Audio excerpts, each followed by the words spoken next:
What up, everybody? Oh, no.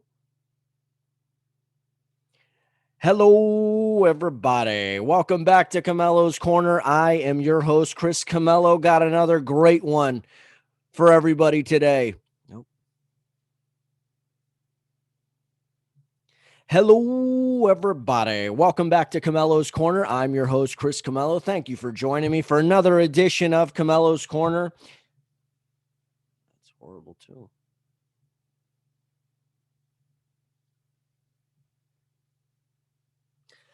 Hello, everybody. Welcome back to Camello's Corner. I'm your host, Chris Camello. Thank you for joining me on my little show here. Got another great one for everyone today. The Lakers has order been restored after 2 straight wins. It looked like they were sort of the walking dead there for a couple of games, a 4-game losing streak, getting blown out by the Brooklyn Nets, blown out by the Utah Jazz. Kind of looked like this team was really just in a bad spot. Then all of a sudden, Dennis Schroeder comes back. Has order now been restored?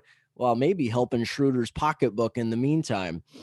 The LeBron James responds to some criticism from former Galaxy stars Zlatan Ibrahimovic. Was LeBron dignified, or did he just not go hard enough back at Zlatan? Dodgers, now at spring training. How good was Trevor Bauer in his LA debut? We're breaking that all down. And we got a special guest today, NBA reporter / writer, Brandon Scoop B. Robinson, trying to get him on to talk about what's going on in the NBA with the Lakers, the Nets, the Sixers. We're going to be breaking that all down on a big show today here on Camello's Corner. But before we do, be sure to download and subscribe to all my podcasts on all major streaming platforms. I'm on Spotify. I'm on Google Podcasts. I'm on SoundCloud. And of course, I'm on Apple iTunes. Leave me that 5-star rating, drop a comment. Heck, even drop a critique. Let's just get that dialogue started. And you could also follow me on all major social media platforms as well, at Chris_Camello on Twitter, C Camello1 on Instagram, and Camello's Corner by Chris Camello on Facebook. So the Lakers, yeah, they were in a bad place. A couple of really tough losses, a 2-point loss at the hands of the Miami Heat. In a finals rematch, they lose to the lowly Washington Wizards, who had been playing pretty good basketball coming into LA last week. They lost to them in overtime. Then they go out to Utah for the first meeting of the year with the 1-seeded Jazz, and they just completely get annihilated in that game. That game was over probably by the third quarter. There was a lot of critique on should LeBron James had even been playing in these games. You know, I mean, he'd been playing heavy minutes, especially since Anthony Davis went down with the right Achilles tendinosis that apparently he's progressing well in. So that's good news right there. Could still be on track for the 4-week timetable, but you know, Lakers are, and Davis's agent, Rich Paul, and Clutch Sports, they're gonna take it nice and slow, nice and easy.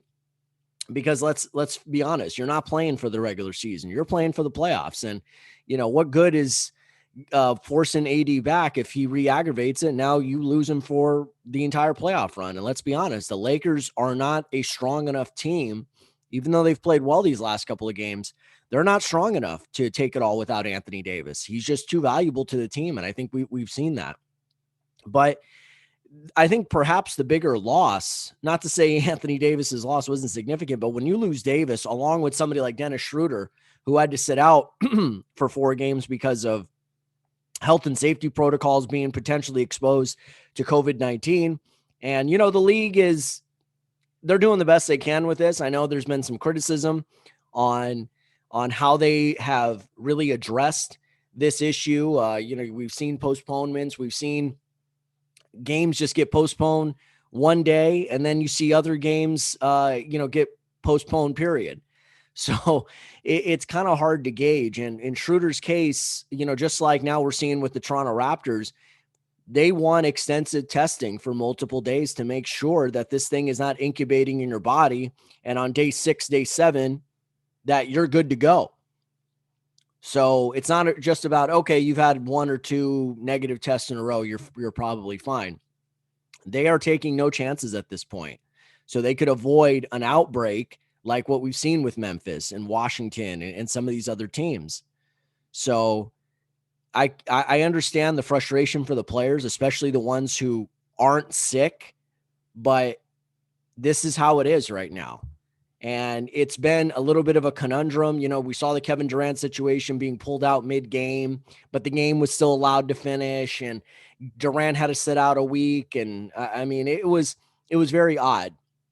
But we knew that coming into the season that this was not going to be crystal clear. This was not going to be a situation that was going to make 100% sense, because there's still millions of dollars at stake here, even with no fans, even with no concessions, or I should say limited fans, since some venues are starting to open up.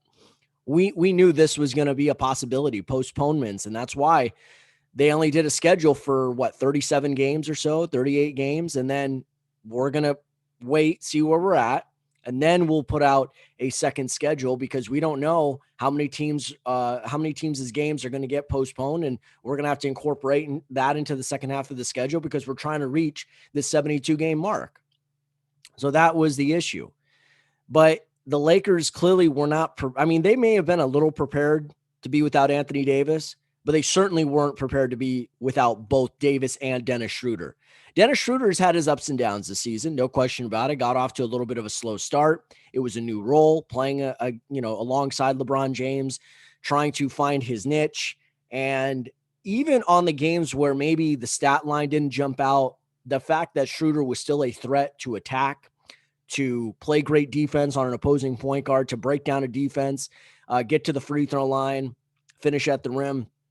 All of those things were still very much positives for Dennis Schroeder, Dennis the Menace, as he's known to be.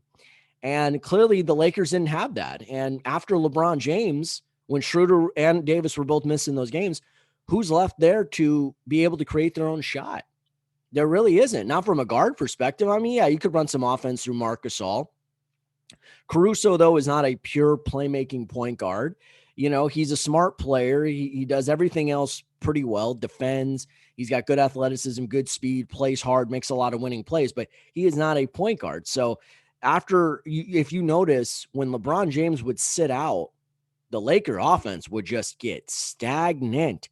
A lot of ball watching, a lot of, just one or two passes, and then somebody would just kind of look around before saying, oh, the shot clock's down to 6. I got to do something here. And it was usually a broken play. So it was very difficult. Now, with Schroeder back, you've got two guys who are so dynamic in their ability to score and play make that it puts defenses in more of a precarious position. And if LeBron James sits out, the offense will not suffer as much. LeBron James is obviously the Lakers' best playmaker, but at least now you've got a guy who could go out and get his own bucket or get a bucket for somebody else. And that's what we've seen these last couple of games against Portland and Golden State. So you saw in those two games, which, by the way, were pretty good tests. Golden State, I know they've been up and down this year, but they're still a playoff team. They're hanging around in that 7-8 spot. And we've seen them have some impressive wins. Steph has looked like Steph again, but they don't really have a true number two. It's sort of like, whose turn is it? Is it Wiggins? Is it Oubre? Is it Draymond? Is it Eric Pascal? That's pretty much been it. Damian Lee. But, I've always said this year's Golden State team reminds me of the 06-07 Lakers, where it was Kobe and then who steps up on that particular night, with Draymond and Lamar kind of being in the similar role, where it's like these guys aren't true scorers. They do everything else well. They defend, they rebound, they can make plays. But if you're looking for another guy to give you 20 points a game every single night, good luck on that. So they're still a playoff team. Lakers completely annihilated them. That game was never really close. Golden State looked a step behind, even though they had beaten the Lakers with Anthony Davis, with actually a fully healthy squad back on MLK Day. Lakers made sure they returned the favor in a big way. So they took down the Warriors. No Draymond in the second half after I think he sprained an ankle. And the Lakers never relinquished the lead. And LeBron James played a season low 24 minutes. That was brilliant right there. That was probably the best stat of the game, because everyone's been talking about preserving LeBron James. Don't have him play such heavy minutes. And obviously that was the plan coming into the season. And it looks like it was it was getting there. You didn't see LeBron really exceed 30 to 32 minutes too often, but when you're down Anthony Davis and you're down Dennis Schroeder and you're still trying to stay competitive in these games, what other choice do you really have? And the thing is, LeBron James has not really made a stink about it. Like, he's been more annoyed being asked about it than actually playing the minutes. So he didn't look great in a lot of those games. The legs were heavy. The shots weren't falling. It just wasn't there. So we shall see what comes of LeBron James. I mean, long term, obviously, because they've also played a lot of overtime games. I think they've played 5 or 6 overtime games already this season. They played like 3 in 1 week, but that's going to be something to watch out for. But at the same point in time, if he wants to be out there, let him be out there. My thing is monitor the minutes. If you're Frank Vogel, if you're the coaching staff, if you're Pelinka, Jeannie Buss, monitor those minutes as best you can. Because sometimes you got to protect these players from themselves. As we know with Kobe Bryant back in 2013, playing 45, 46 minutes a night. Excuse me. And, it eventually ran him into the ground. And Kobe at that point was in year 17? So it just goes to show you that sometimes these players, you need to give them a little bit of a red light, and it's not even the worst thing once in a while. So joining me now on Camello's Corner for the first time,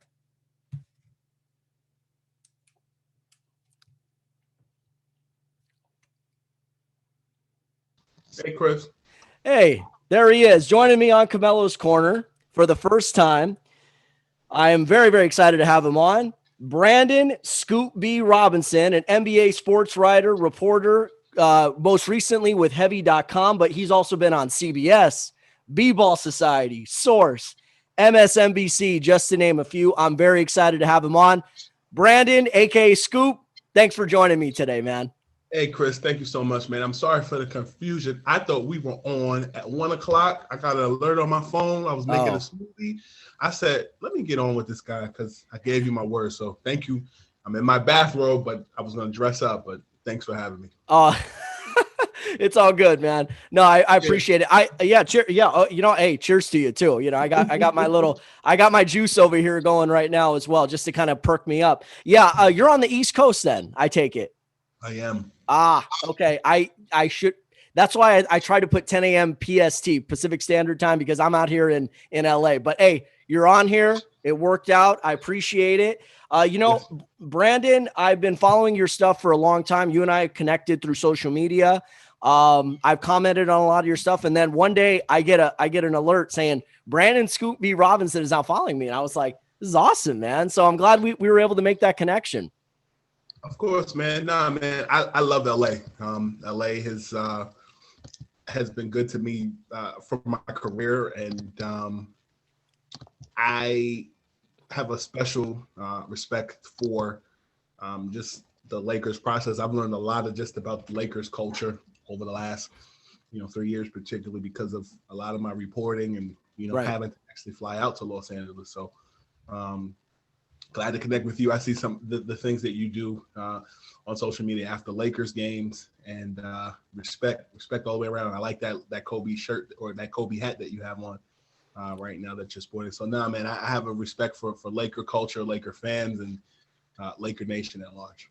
I appreciate that, man. And, just like you, I've been grinding in this business now the last, 6 years on a part-time basis, trying to make it full-time and take every gig I possibly can. High school football, college basketball, Clippers, some Lakers stuff, Dodgers, Angels, whatever I could do, man. So I know I understand you're grinding. So, game recognizes game, so to speak, right? Yes, sir. Yes, sir. So first question, and forgive me on this one, I'm going to preface by saying that. How did you get the nickname Scoop? I started in the business at 12. Wow. Had a radio show with the New Jersey Nets as a kid. I hosted a show called Net Slam Planet, which was hosted by myself, Evan Roberts, who was on WFAN here in New York City when he was a child, a woman named Lynn Wilson, and retired NBA legend Albert King. Albert King is the brother of NBA Hall of Famer Bernard King. Albert King played for the Nets, the Sixers, played at the University of Maryland. And when I had my show, Net Slam and Planet, I would go in NBA locker rooms. We'll go to the Nets locker room and interview. So you're talking Nets like 97 from 97 to 99. So you're talking John Calipari as head coach. Right. The first person I ever interviewed was Keith Van Horn. Yes. Pride of Utah. And Jason Williams, probably, right? The center? Jason is still a dear friend of mine. Wow. Awesome. Sam Cassell, Kendall Gill, Michael Cage. I want to say Chris Gatling was also on those teams as well. Chris Gatling is Sherman Douglas too, right? The general. Yes, sir. You know your Nets history. So my first season covering the NBA was actually the Last Dance era Bulls season. And that was the season before the eventual lockout. So I did a show called Net Slam and Planet. I would interview everybody. You name them. I've sat down with them as a child. And what happened was I would interview players, and I had a recorder, and I would give it to my producer at the end of the night. So I would get off school, go to the arena, interview before or after games. And essentially, I had a segment on the Saturday morning show called Net Slam. Well, I said that. I had a segment on Net Slam and Planet, and essentially it was called Nets Court. And the host of the show, the main host of the show, Lynn Wilson, said, "Hey, Brandon, everybody that's a great has a nickname. You always know little tidbits of information that people don't know." She was like, "I'm going to call you Scoop B." And it stuck.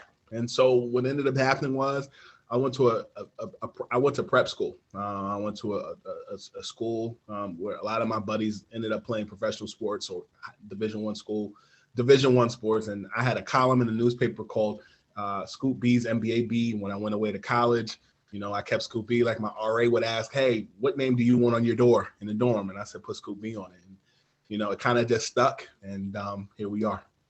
Well, congrats on your success, man. That's a heck of a story right there as well. And just a follow up to that, the only other Scoop I knew was Scoop Jackson, who used to be on ESPN. So there was never any issues with those with you and him being like, "Hey, who's going to drop their nickname?" Scoop is family. I actually know Scoop very well. Oh, no kidding. Nice. Scoop. So my stepdad is from Chicago. Okay. Scoop is from Chicago. And so we have ties there. My manager is in Chicago. And essentially, I actually had Scoop Jackson on my podcast last fall. Wow. And we talked about the whole Scoop thing. And, it's a mutual respect, kind of like how, LaMelo Ball and Carmelo Anthony have mutual respect in that regard. So Scoop is still at ESPN. He's more in a behind the scenes role, voiceovers and producing content over there. But we've talked about that. We joke about it, and it's definitely mutual respect on both sides. That's awesome, man. That's a terrific story. And that's why I felt compelled to ask that. I'm like, I wonder if there is a connection, if they're friends, and here you are, you're telling me like family. So that's pretty amazing. Well, let's get right down to it, Scoop. Have the Lakers righted the ship since Dennis Schroeder returned? Because that was one of the things I was talking about right before you jumped on, was the value of Dennis Schroeder. And it's kind of been an up and down season, readjusting to playing next to LeBron and AD and just star players in general. Bigger platform. Obviously, everyone scrutinized. You know how we do here in LA. Everybody's under a microscope. And now, after a really bad 4-game losing streak where the Lakers look terrible, Schroeder comes back, and all of a sudden, all is well again. They looked great on both ends of the floor in both those wins against Portland and Golden State. How can you just evaluate his impact on the team and what he's done? You use the "all is well" statement. I grew up in the church, and there's a hymn where they say, "It is well with my soul." And it seems like all is well in Lakerland in that regard with Dennis Schroeder there. I think that he was a portion that LeBron missed exponentially, because he is the primary ball handler, even when Schroeder's there. If I may, when I look at Schroeder, no comparison, but similarity. I see a younger Rondo in that regard. Herky jerky, and is really, it spells LeBron in key minutes when he can kind of shift as a primary scorer, not having to worry about being a playmaker in Frank Vogel's offense. And I think that Schroeder being out, I think actually is going to rest him for the long term. You got to kind of get rest where you can, because the second half of the season, some teams are playing like 5 games in 7 nights. Right. And when I look at the Lakers at large, they can use all the rest that they can get. I think that if Anthony Davis does eventually come back in the regular season, I think that rest is going to help them too for that playoff run. But I think that this is his version of load management, how the Nets have given KD and Kyrie their levels of load management. And I think in the second half of the season, comparatively, I think that James Harden is going to be rested at key points, because, man messed around. I got a triple-double the other day. But to keep it Lakers, like, I really do think Dennis Schroeder has helped them in those 2 games. And I expect more of the same in that regard. Not to mention, there is a financial aspect of it that I wanted to allude to as well. There was already going to be talks about an extension. And now these last 2 games, just these last 2 games alone, kind of has Schroeder and his camp looking at the Lakers like, you see what this guy means to this team? So now what? Now it kind of puts Schroeder and his camp in the driver's seat, and they now can hold Rob Pelinka's feet to the fire on any potential number that they have in mind for an extension. Yeah, I think you're right. And I think, during that time where there was panic during that 4-game losing streak, right, it reminded me a lot of 2 seasons ago when LeBron hurt his groin. And, I had reported that was very underreported how bad it was. Mm-hmm. And I caught hell. But what I'll tell you is that if you remember, all of that was going on right before the All-Star break in 2019.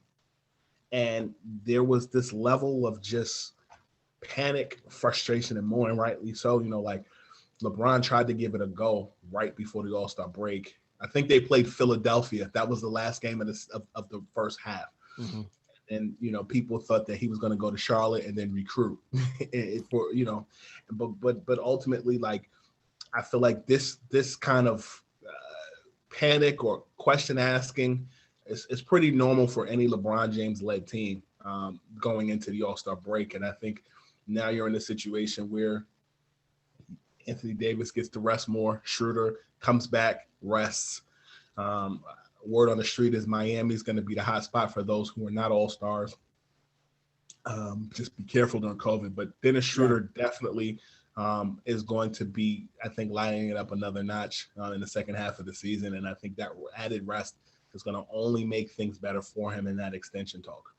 Yeah, no doubt. And it's just good to see him back out there. The Lakers become more multidimensional with him out there. You have a guy who could pick up an opposing guard. I mean, what a way to come back. I got to guard Damian Lillard and Steph Curry in the same weekend on the way back. But hey, that's how it is. I mean, there are no nights off as a point guard in the NBA. You always have your hands full, it seems like.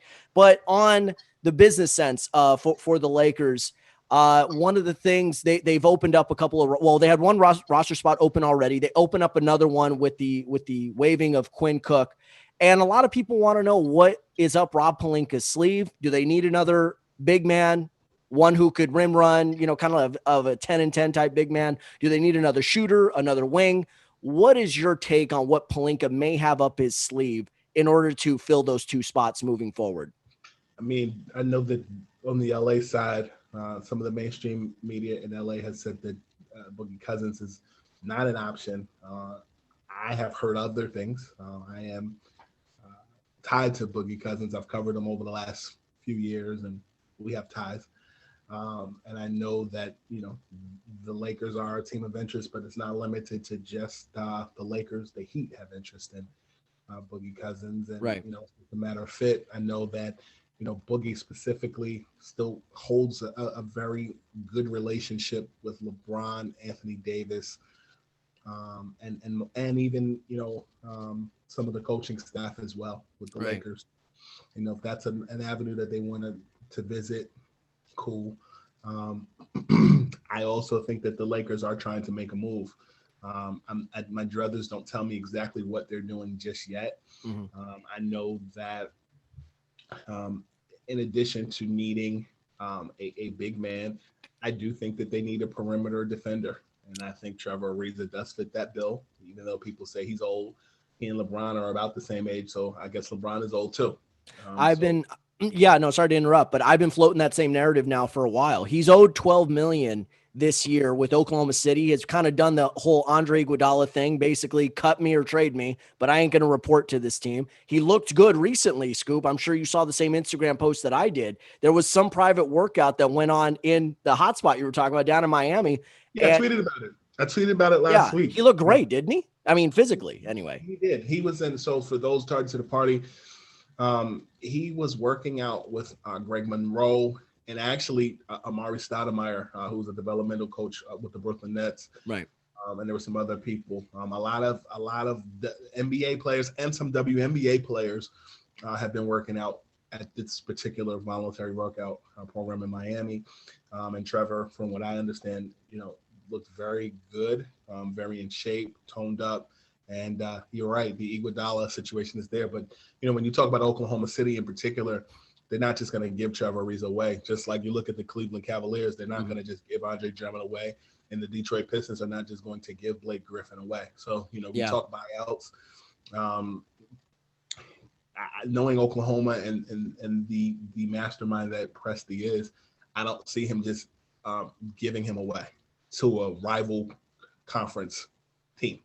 And not to mention, yeah, exactly. And not to mention, though, if I could get picks, if I could get even more picks for this guy, so be it. Not to mention, do I want to have even a small amount, like 8 million dead money on my books? And a lot of these small market teams with this pandemic and not having a steady stream of revenue because of concessions and limited fans and parking and merchandise and all that stuff, there is an aspect of we've got to try to maximize everyone's value at this point because we can't, we're not in normal times. So that's why the issue I have with the Lakers is they are limited, just like a lot of these teams, they are limited in what they can trade.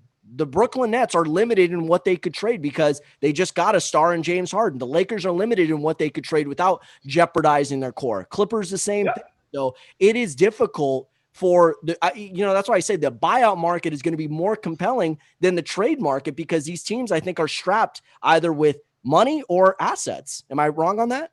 No, you're not wrong on that. And I think the Andre Drummond situation is a key example. Why are you laughing? You're coming up with something, Scoop. You're coming up with something.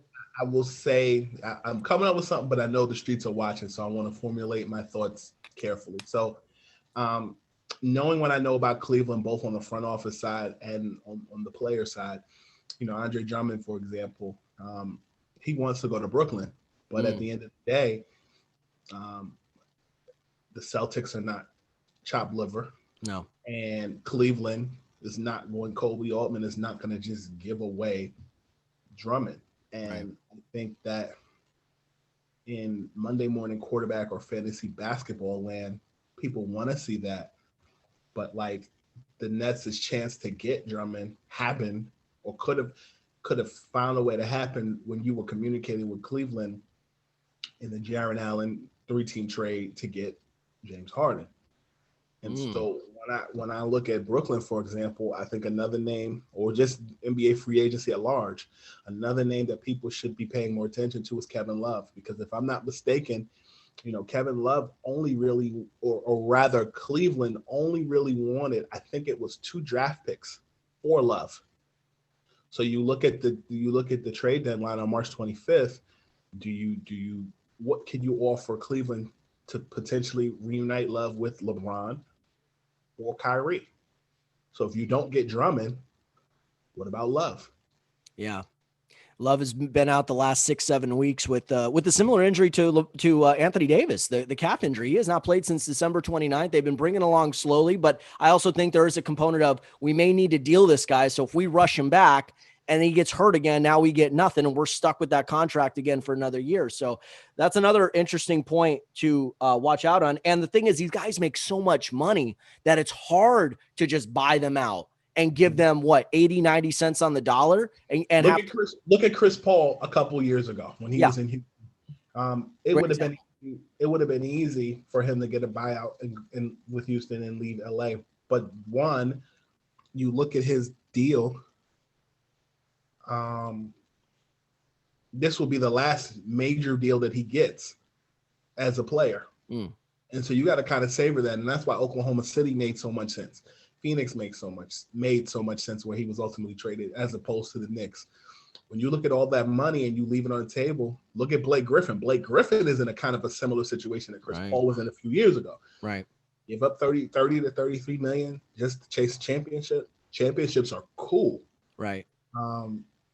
They can get you more money.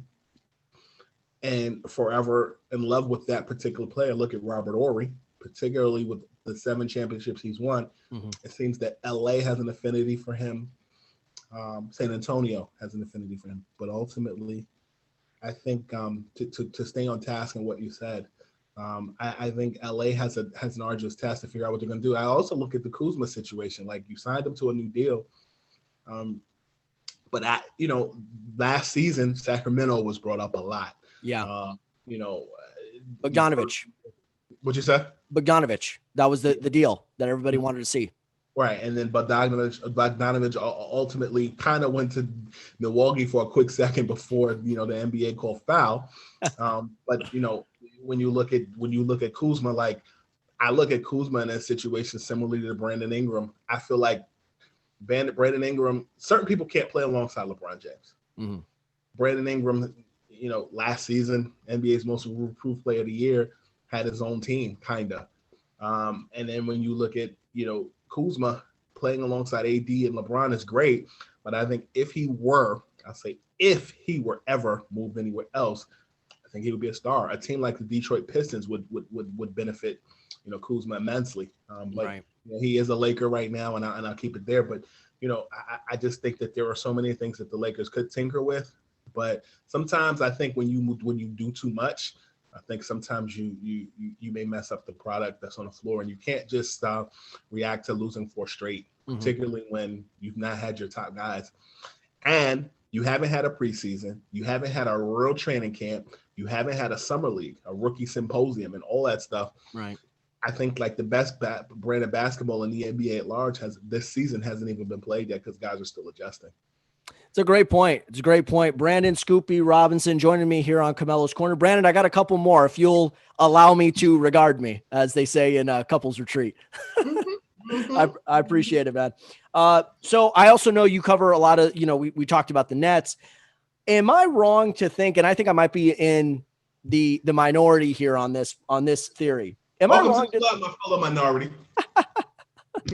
Just on very good on this theory. Am I wrong to think that the Sixers can take out the Nets in a 7-game series as both teams are currently constructed? Forget the trade deadline, forget the buyout market. Can the Sixers take out the Nets 4 times out of 7? I think they can. I think the Sixers are the top team in the NBA's Eastern Conference right now by record. I think that the thing that I like about the 76ers, though, honestly, is the fact that they're not solely just depending on the 2 all-stars. Because secretly, while publicly the Nets have a big 3, secretly the Sixers have a big 3. Yeah. But it's not just the fact that they have a big 3. Their supporting cast is great.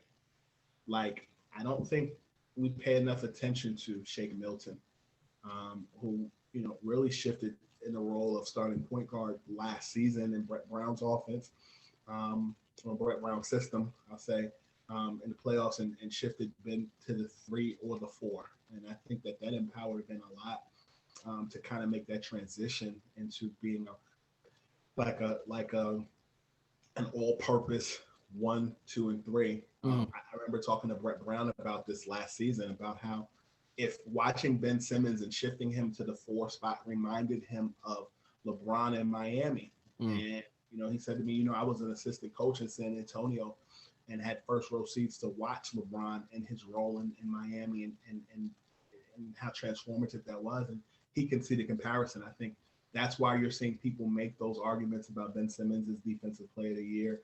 I think that's a little premature personally.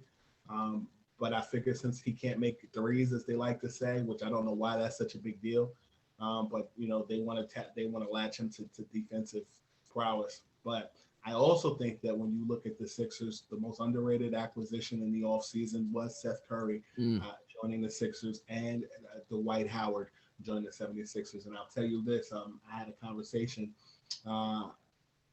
with someone, and they shared with me, what Dwight Howard was looking for last offseason. And essentially, he wanted to get paid, but even if he wasn't going to get paid, he wanted to be in a role where he was closing games. And Montrezl Harrell, he's doing what Dwight Howard wanted to do. But the crazy thing is, Dwight Howard is now doing in Philadelphia what he wanted to do in LA alongside Joel Embiid. And I think Dwight Howard is a better fit in that role in Philadelphia than Al Horford is fit-wise. Right. I just think the combination of Shake Milton, Dwight Howard, is great. But I also think Tyrese Maxey is an addition that, I mean, this guy was discussed in trade negotiations with Philadelphia. Matisse Thybulle, Tyrese Maxey, and Ben Simmons, and some picks were discussed with Houston and bringing Harden there, and ultimately Philly stood pat. And I think that that's good for them because I think that they can compete with the Nets. But I also do think that the Nets are a special group because they have that three-headed monster. And I think that although people like to talk about the Nets' weakness as it relates to the big man position, y'all act like Golden State had a legitimate bona fide big man when they won all those championships. That's the argument. Every team has its weaknesses. But I think that when you are in New York, when you are KD, Kyrie, James Harden, and when you have championship aspirations predicated upon you, I think that's what you get. Yeah, it's a great question. What was that? I think I answered your question. You did. Yeah. No, you said it. Yeah. I said, can the Sixers knock out the Nets in a 7-game series? And you broke it down for me. And I think the thing is they have long, agile athletes on the perimeter. So you could throw Tobias Harris at Kevin Durant. Ben Simmons could guard either Kyrie Irving or James Harden. I love Matisse Thybulle. It's a guy like that, and Seth Curry and Danny Green that are all going to give Harden as well as Kyrie Irving different looks. Not to mention, outside of DeAndre Jordan, who does Brooklyn have right now anyway that can match up with that 7'3" MVP candidate down in the post named Joel Embiid? I tell you what, the world is beginning to pay attention to a blonde-haired, cornrowed guy or dread guy named Nicholas Claxton. He's a guy whose confidence is growing every day, playing alongside Kyrie Irving. And I'll tell you that, can I say he can combat them? I don't know, but I know that Nick Claxton is the best kept secret in Brooklyn right now. That I think the world will begin to pay attention to some. I do miss Jared Allen on that Nets roster. But when you have the chance to get James Harden, who can be mad? I also miss Karis LeVert on that team. I do too. Yeah. No, I said that too. And I'm just like, you've got your big two and you've got a good supporting cast with Dinwiddie. And, it stinks that he goes down again for the second straight year with a season ending injury. You had LeVert, you had Allen, you have Joe Harris, who you just gave $75 million to. But the idea of getting James Harden, and also think about the situation at the time. We didn't know what Kyrie's situation was. We didn't know about him going, doing stuff off the court, if he was going to return or not. I think Brooklyn, there was an air of desperation there to at least have a backup plan. And not to mention, if this works out, now we have a big three. If it doesn't work out, we could consider shopping Kyrie at the next summer during the off season. So, but right now it's been working out, I think. I think the Kyrie situation, if you know me, I'm in the loop with that. And what I'll say is, as it relates to Kyrie, ultimately that whole was he coming back or not was very tied to what went on in Washington, D.C., particularly the insurrection. Right. And I think Kyrie is villainized. Some things his fault, some things just misunderstanding Kyrie. I agree with Um, that. I think it's a 60-40 split. Mm. I think that Kyrie is doing a better job using his social media to communicate his thoughts, and talking to who he talks to kind of, um, you know, echo or to magnify that situation. But I think ultimately they're growing. But I look at it like this: in January we were singing the Lakers praises. Mm-hmm. Also in January we were looking at the Nets like, hey, where's the cream filling? And then in February they switched. Yeah. March is going to be a very interesting month, Mm-hmm. and I think, like I said, the basketball hasn't even been played yet. No, I don't think so. And I don't think so from a lot of these teams. And it seems like everyone's just kind of been stuck in the mud now. You look at the Celtics, it's been a rough first half for them. The Clippers are just 4-4 in their last 8. Now you look at Utah, is there a chink in the armor there with, 2 straight losses to Miami and as of Monday night to the New Orleans Pelicans. So, I mean, it's Miami, going to happen. Miami is just hot. Yeah. Miami's dealt with injuries. Yeah. And COVID. And I think some COVID cases too, right? Or is it Yeah, mostly just been injuries? yes. And Utah, to me, is everything that Minnesota was supposed to be a few years ago. He Mm, wasn't. yeah. Young team was supposed to be that team that was supposed to be the next after the Warriors. You had Zach LaVine, Kevin Garnett, and Karl Anthony Towns on the same team. Yeah. And trades, money, ACL injury to Zach LaVine, and more. Yeah. And that's why we're in that position. And when you look at Utah, I mean, I like Donovan Mitchell. People thought that Donovan was crazy to resign with Utah. Right now, it looks like Donovan was smart, and the jury's still out on Giannis signing that longer term deal. And you look at COVID, you got to get the money while you can before the new CBA. Sure. So maybe they know something we don't know, and that's why their agents get paid the big bucks. But I like Utah a lot, and I think, when I look at Utah, um, I wonder if they are going to be the actual case study of a team that can go toe to toe with LA the same way that experts thought that an eighth seeded, Portland Trailblazers in the bubble last year were going to go toe to toe with the Lakers and didn't. Yeah. Here's my thing with Utah. They're having a fantastic start to the season. No doubt about it. I've been a Mitchell fan. Gobert has really grown into his own. You start to see the value of a guy like Bojan Bogdanovic. Clarkson, the ex-Laker, has been brilliant.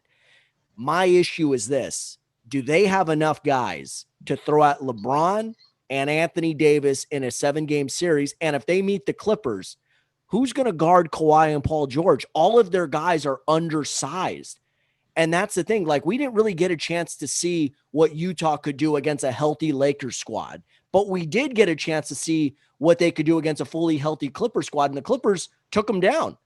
So I think Royce O'Neal, everyone's like, oh, they got Royce O'Neal. They're going to need one more guy. If they could land a PJ Tucker or an Ariza or somebody like that and block one of the LA teams from getting them, then I'll start paying attention. But between their dependence on the 3 and their lack of size on the perimeter, that's why I'm a little bit, and not to mention, don't forget who got worked in that first round series against Denver last year. Nikola Jokic, the Joker, gave Rudy the business. So just saying, that's something to watch out for right there. And Jokic treated Gobert like he was Rudy on Bill Cosby show. oh man, that's awesome. A nice throwback too. Yeah, he just gave him the business right there. And what makes you think Anthony Davis won't do the same to him in a series? You know what I mean? So yeah. So I mean, I'm not sold on Utah yet. I'm not sold yet, but we shall see. I've been wrong before, Scoop. So have I. Scoop, thank you so much you've been more than generous with your time, man. I'm glad we were able to get on the same timeline. I really appreciate it. Thank you again for your support, your follow. And last question, just on a personal note. Do you have any advice for me, just in general? Yeah, don't take no from somebody who's not qualified to tell you yes.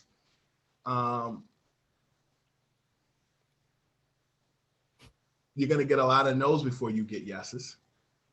And stay true to you and find something that you like and monetize it. Amen to that. That's some great advice right there. Thank you again. Tell my listeners how they could follow your stuff, man. Subscribe to the Scoop B Radio podcast, available on all streaming platforms. Today, we actually dropped an interview with hip hop legend Damon Dash, who was the manager and man behind Jay-Z for years. He relaunched his a lot of his ventures that he's doing, his streaming services and more. Follow me on Instagram, Scoop_B, Twitter, Scoop B, Facebook.com/Scoop B, YouTube, contact Scoop B. Yeah, just Google Scoop B. You'll find everything. But yeah, man, thank you for the opportunity to be myself. Absolutely. You got an open door to this podcast anytime. I'd love to have you back on a little bit closer to the trade deadline, maybe even after the deadline. We could break down some stuff. Is that, in the words of Martin Landau from Entourage, is that something you might be interested in? I love Entourage. Let's do it. We'll even talk Entourage if you want. You can do that. I didn't start getting into it until there were 7 seasons or 8 seasons. I think there was 7. There was one that was a 2-part season, so they don't count it as its own season. I didn't get into it until season 6, and I got into it season 6. I was in grad school, and I related to it a lot. It reminded me of my structure, my family, and just I relate to it a lot. Yeah, no, so do I. I mean, that was our show. Like, we would watch The Sopranos and then we would watch Entourage. That was our Sunday night tradition in my house, man. We'd have spaghetti with meatballs, Sopranos, and Entourage. And if you were there early enough, you could watch Sex and the City with my mother as well. That was her show. My paisano, I love it. You got it, man. Ayo, oh wait. All that. Now you sound like Tony Maselli from Who's the Boss. Hey, oh wait. And you know what? I knew you would get that reference too, Scoop. That's why I threw that out there. Oh man, but no, you have yourself a great day. I'll be following your stuff, man. Thanks again. I can't thank you enough, and I'll have you on in the next couple of weeks. If we'll work it out. Let's do it, my man. All right, man. Thanks again. Appreciate the support, and keep doing your thing. My brother, I'll talk to you soon. You as well. Appreciate it. Thank you, Brandon. Later, mate. The great Brandon Scoop B. Robinson. Oh, great interview. Okay, going to take a little break here. When I come back, the Dodgers, 2-0 in spring training. Trevor Bauer looked good. Who else is somebody to watch out for during the spring as we gear up for the regular season? And we're going to get into LeBron's comments on Zlatan after Zlatan came after LeBron. All that coming up on Camello's Corner. Stay tuned, everybody.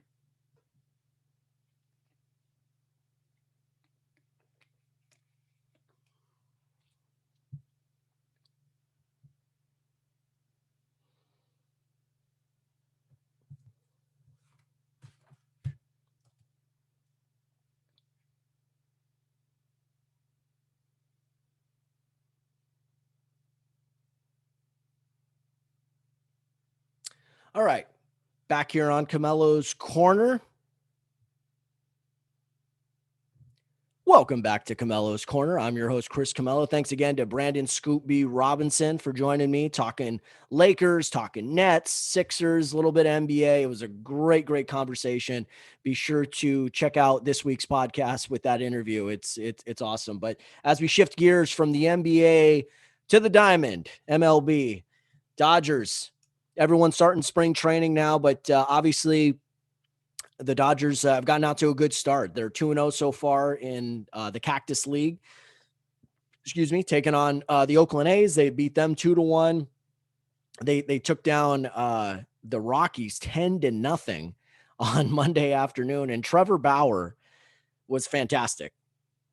2 innings pitched, 1 hit, no walks, 2 strikeouts, gave up a hit. I think the first batter he faced, and then after that was perfect. A couple of nasty strikeouts on those breaking balls. I mean, he was a real deal. Obviously it's spring, some rust to shake off from the offseason and whatnot, but he was as good as advertised. So great to see Bauer outage go out and do his thing. And I think the most interesting thing is for his post-game vlog on YouTube or whatever, he's got a camera that's filming the media. So as the media's got a camera on him, he's got a camera on the media. So I'm telling you, this guy is going to give Dodger reporters, Dodger fans something to read and talk about all season long.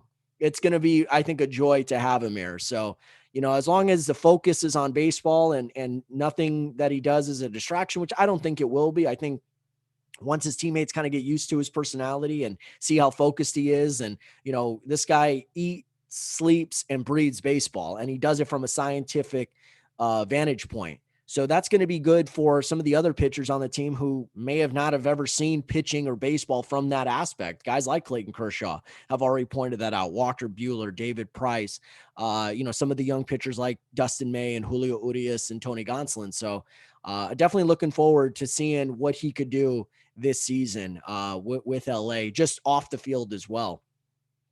But he wasn't the only guy I'm looking at. DJ Peters really looked strong. A home run, not to mention made a diving catch out there in center field. We've been kind of seeing this guy throughout the spring, the last few years during some of the exhibition games, but just hasn't really been able to get a spot open so he could be an everyday player. But now with Jock Peterson gone, Kike Hernandez is gone, Dodgers could use another right-handed bat, not to mention somebody who could play quality defense. Yeah, the Dodgers still have AJ Pollock, who had a really solid 2020 campaign because he was healthy, but that's the thing. Pollock is never healthy. So if you got Bellinger out there in center, you got Mookie in right, you could definitely have Pollock out there in left, but I'm sure it'll be a revolving door. Chris Taylor will probably be playing some left field at some point. Matt Beatty, don't forget, started for the Dodgers in left field during the 2019 NLDS against Washington.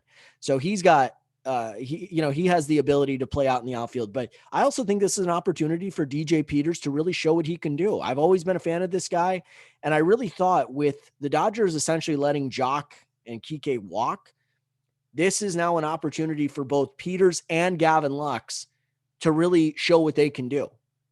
This is your opportunity. You don't really have to worry about battling with as many veterans. Yeah, the Dodgers, they still have Chris Taylor, who could start at second base. Muncy could go to second base. I'm sure, they could have somebody else that they could plug and play there. Austin Barnes. That's even a guy that could play some second base. So, and I just mentioned the guys that could play in left field. But if these guys could put together a strong spring, both in the field as well as at the plate, show some plate discipline, man, the rich just keep getting richer. And this is what we were talking about with the Dodgers. They just have an embarrassment of riches. Even after they lost a couple of key contributors to last year's World Series championship team, they still have guys that are ready to come up potentially and make an impact on this year's roster. Last year was a forgettable year for Gavin Lux. And I think a lot of people were ready to wash their hands with him and get rid of him. But now he looked good. I think he went, 2 for 4, knocked in or scored a couple runs, knocked in a run. I mean, that was great. I would love to see what Lux can do. I'm still a little concerned about his defense at times, but still a solid overall baseball player. And the thing is, you don't need to come in and set the world on fire and do the heavy lifting. There's enough guys on this roster to do that. What you need to do, Peters as well, come in and excel in your role. Be a star in your role. I love that phrase. Be a star in your role. Whatever is asked of you, whether it's hit, play defense, get on base, steal bases, you know what I mean? In Peters' case, hit the long ball, whatever the case is, just do it well. Listen to the coaches, listen to your teammates. There's so much experience and wisdom on this roster, from the coaching staff down to the veteran players. So many guys you could listen to that will make a positive impact on your career, because guess what? Chances are they've been there. So I'm really excited to see what those two guys can do. Not to mention, I tweeted this out, I forgot the Dodgers had Dennis Santana. Remember, Dennis Santana closed out a couple of games for the Dodgers in extra innings last season. And then I don't know if he got hurt or what, or they just didn't have enough room for him on the 25-man roster. But that's another guy that you have. So, I mean, this team with their depth and their versatility, they just have an abundance of it. And that's why they are the heavy favorite to win it all. again this year. And we have not seen a repeat champion since what? The New York Yankees from 98 to 2000. Actually, they went to 4 straight World Series from 98 to 01, and they lost in game 7 to the Arizona Diamondbacks. But it is very difficult to repeat in baseball because a lot of times, just like we're seeing with the Lakers, you got a full stomach. You've been to the top of the mountain, and sometimes you look around and say, now what? And you could say all this stuff. Well, we don't want to get lackadaisical, and we want to do this, and we want to do that, but still, human nature, especially during the dog days of a season, will creep in where it's like, I really don't. These games don't have as much meaning as they did a year ago or 2 years ago when we were really fighting hard to win a World Series. So, not to mention, you're going to have the Padres breathing down your neck. They have reloaded. They've got a really strong team. You got other teams in the NL Central. That NL Central is stacked. The NL East is stacked. So, and not to mention, even the teams that might be in a rebuilding or transition mode, when they see the Dodgers on the schedule, they're going to treat it like the World Series. They're going to treat it like the NLCS. So, complacency and health are my 2 concerns with the Dodgers this year. Not to mention, I'd like to see some of the guys that struggled in 2020, like Max Muncy and Cody Bellinger, have a bounce back year. Bellinger was the MVP in 2019. Muncy had a brilliant 2019 season, really anchored the team as far as that cleanup spot went. And I would like to see those guys get back into that. I mean, look, it was a rough year for a lot of star players, not just Muncy and Bellinger, but you look around the league, there were a lot of guys that didn't have a good season. And even Mookie Betts, he called his performance in 2020 serviceable. So, I mean, when you have a guy who is an MVP candidate and could have been the MVP of the World Series saying that, it just goes to show you that they're hungry. A lot of these guys are hungry to bounce back from an individual standpoint. And of course, to also win as many games as possible, try to win the division because that's where everything starts. And then we'll see about the playoffs. We all know the playoffs is a crapshoot, and we don't know what to expect as far as what the format is going to be. Is it going to be 8 teams again? Is it going to be in a bubble? I mean, we don't know. I mean, there's a lot of what ifs this season, and I seriously doubt that they get to 162 games. But if everyone does what they're supposed to do, gets vaccinated, continues to social distance and whatnot, maybe we can. It's going to be interesting, but definitely the Dodgers should be the heavy favorites right now. And, spring is such a great time. And it's actually great to see some fans out there at Camelback Ranch and other parks as well in Arizona and Florida. And, just as long as everyone's doing their jobs and being safe and, like I said, just taking care of their own well-being, there's a lot of good that comes out of that. I wanted to shift gears just to the Angels for a second. There was a report actually from it's spearheaded by Albert Pujols' wife. Pujols is in the final year of that 10-year albatross contract he received from the Los Angeles Angels of Anaheim, and it's finally come to an end. I know 10 years is come and gone, and a lot of disappointment. Angels have only made the playoffs one time in the Albert Pujols era. I mean, this was a team that thought with him and Mike Trout, they were going to form the league's next best dynamic duo.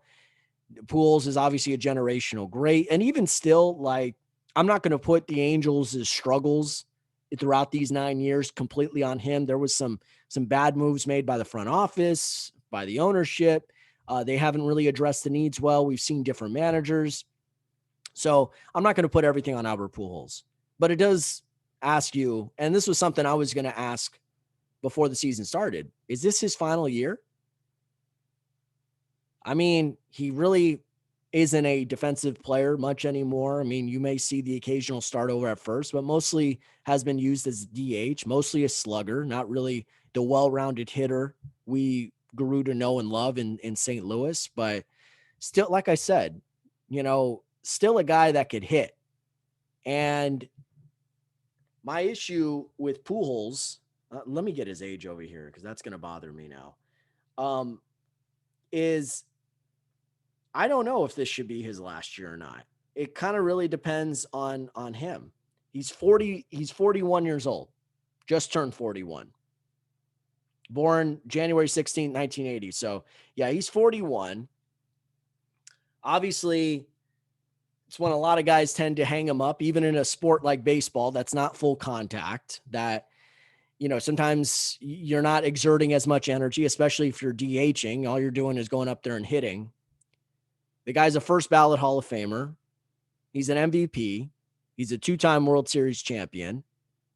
His legacy is set. What else does he really have to play for?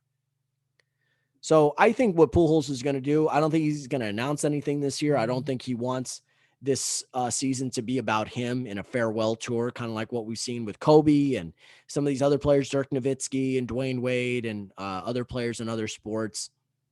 I think he's going to try to maybe go the Drew Brees route where it's like, I'm going to go this season. I may end up retiring, but I might not, we'll see, and all of that stuff. And that way, instead of having a full season long farewell tour, you just have a press conference in the off season and announce it and be done with it.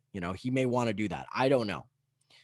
But I do know this could be his final season. I don't even know if he finishes it with the Angels. Could they consider trading him or something like that? I mean, it really kind of depends on how the season goes. But I will say this. I know his wife put out an Instagram tweet or an Instagram post. I know I get the two mixed up sometimes myself. An Instagram post basically stating that this could be his final year. My thing is this.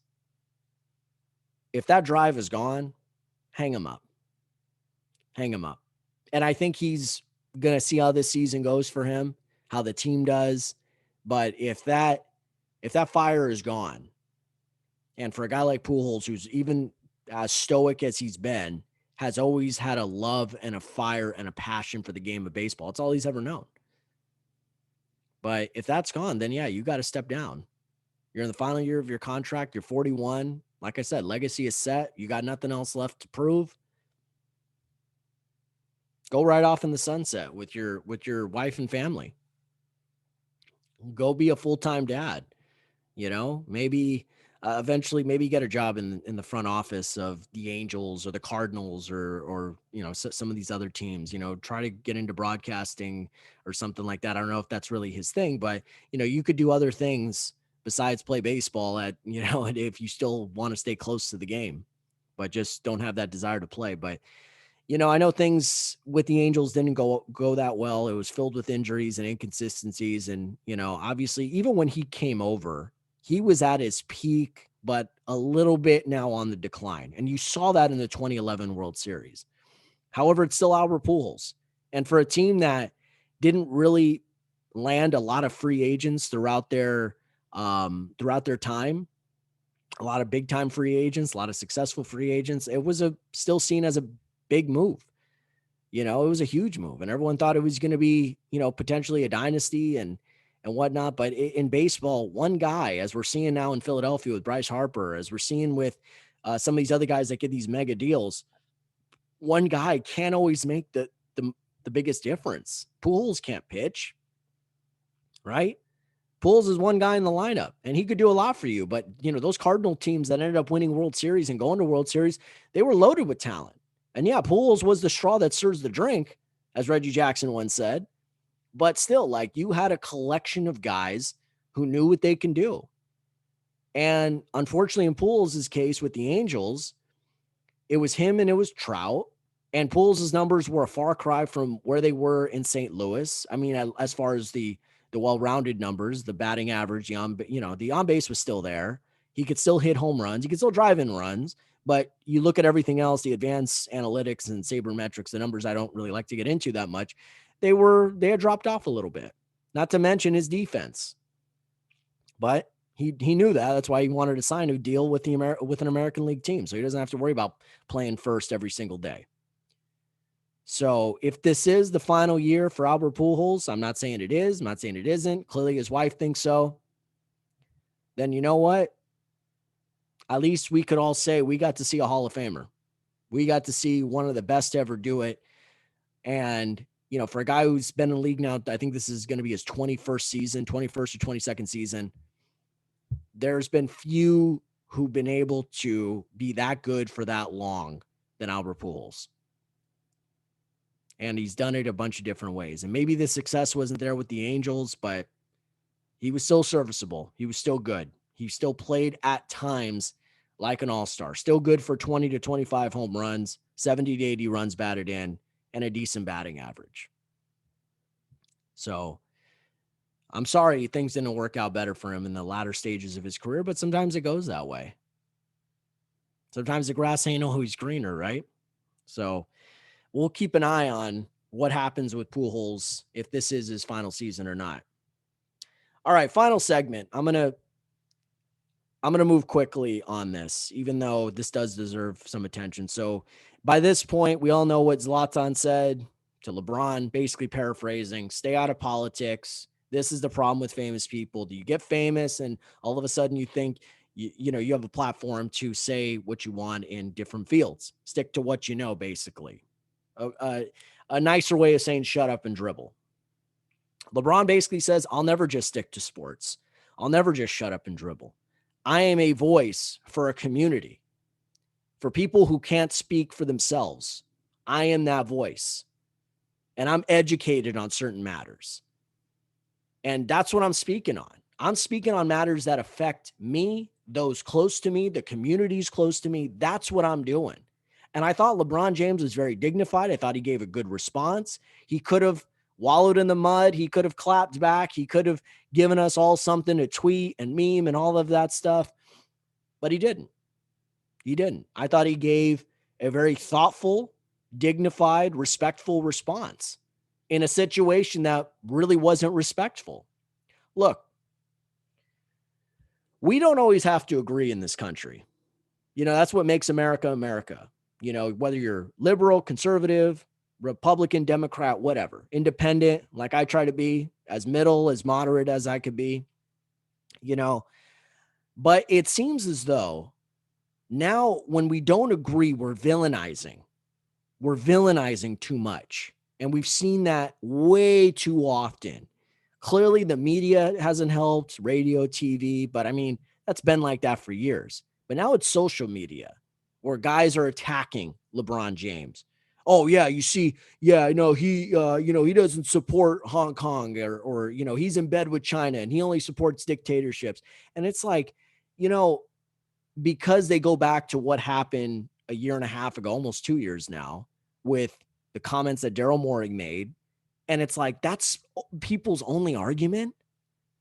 Really? That's all you got? LeBron James doesn't support tyranny or oppression or dictatorships or communism. Because he didn't speak out against that with the Chinese government, you got to know and pick and choose your battles. And he may not have just been knowledgeable about that situation.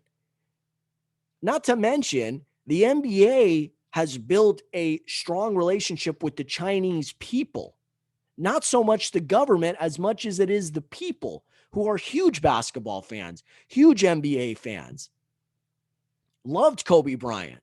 And that was David Stern. One of the great things that he did was to build a brand over there. Now, obviously, Yao Ming, being drafted here in 2000, I think it was 2002. He had a 10-year career with, with the Rockets. That was also a big bridge to build between these two powerful nations. And the people of China and Beijing and Shanghai and everywhere else, like when the NBA used to have exhibition games out there, or the Olympics in 2008, where NBA stars were going out there, they absolutely loved it. Loved it. And that's what it's about. It's about the people of China. Now, I can't agree with, corporations and going out there and everyone thinks that, it's contributing to the tyranny or whatever the case may be. I mean, look, that's a problem that should not be LeBron James's problem. That's a problem that affects governments and big business and whatnot. That goes beyond people's scopes. You know what I mean? And what I don't like is when people use that, who don't really actually care about what's going on in the Far East, but use that as leverage over saying, see, this is why LeBron James is a bad guy. This is why I can't support him. Like, they use it when it's convenient for them, not because they actually care. So that's the issue I have had. But you look at what he's done in his community, setting up a school, setting up an organization where people can go out and vote, voter suppression, social injustices, police brutality, things that he is knowledgeable, passionate about, things that he has spoken to, with family, with friends, the people that live in Akron and Cleveland and throughout Ohio. That's what he is really passionate about.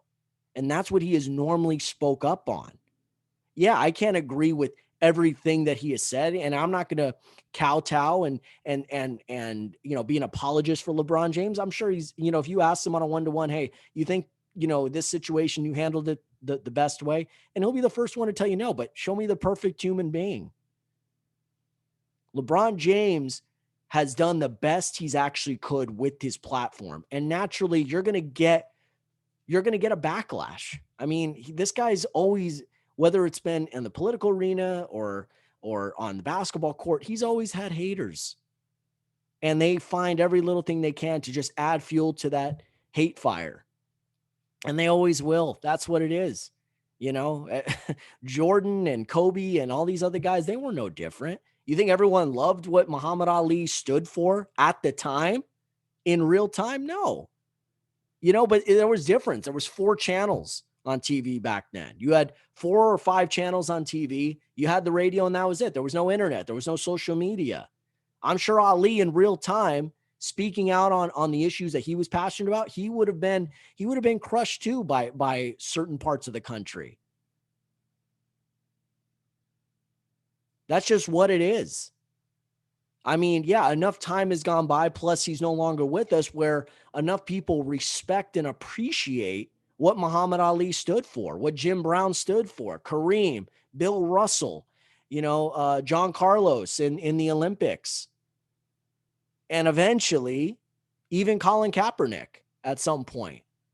Maybe not right now, but I think eventually. And even still, people have been like, hey, you know what? He didn't have the wrong idea after all. He was onto something. So we've got to stop villainizing. We've got to stop demonizing. We've got to stop discrediting and all of these things and trying to find an enemy when they don't say something that we agree with. We've got to hear people out. And if nothing else, if they're doing something that's actually trying to help, we've got to respect it. Whether you agree with their stance or not, as long as they're doing something to help and not divide and not hate or not be violent, then I'm good with it. Whether you agree or not. But see, like, we're not in that mode though. It's us against them. It's a standoff. If you're not with us, you're the enemy. You're the problem. Or you support the problem. And I just think that's wrong. So I'm happy with the way LeBron James handled the situation. I'm sure it won't be the last of its kind. Zlatan was, out of his depth, but you know what? He said his piece. He said his opinion. And whether you agree with it or not, this is clearly where this guy stands on certain issues. We always known him to be outspoken, even during the time with the Galaxy, and not much has changed. So, yeah, this won't be the last of its kind. Anyway, that about does it for me on this edition of Camello's Corner. Thanks again to Scoop B. Robinson for joining me. It was a pleasure to have him on. Be sure to download and subscribe to all my podcasts on all major streaming platforms. Camello's Corner on Spotify, SoundCloud, Google Podcasts, Apple iTunes. Leave me that 5-star rating. Be sure to follow me on Twitter at Chris_Camello, Instagram, CCamello1, Camello's Corner by Chris Camello on Facebook. Thank you again, everybody, for joining me every week. And be healthy, be safe out there. We're getting close to the end of this pandemic, but still keep doing what you're doing. Take care, everybody.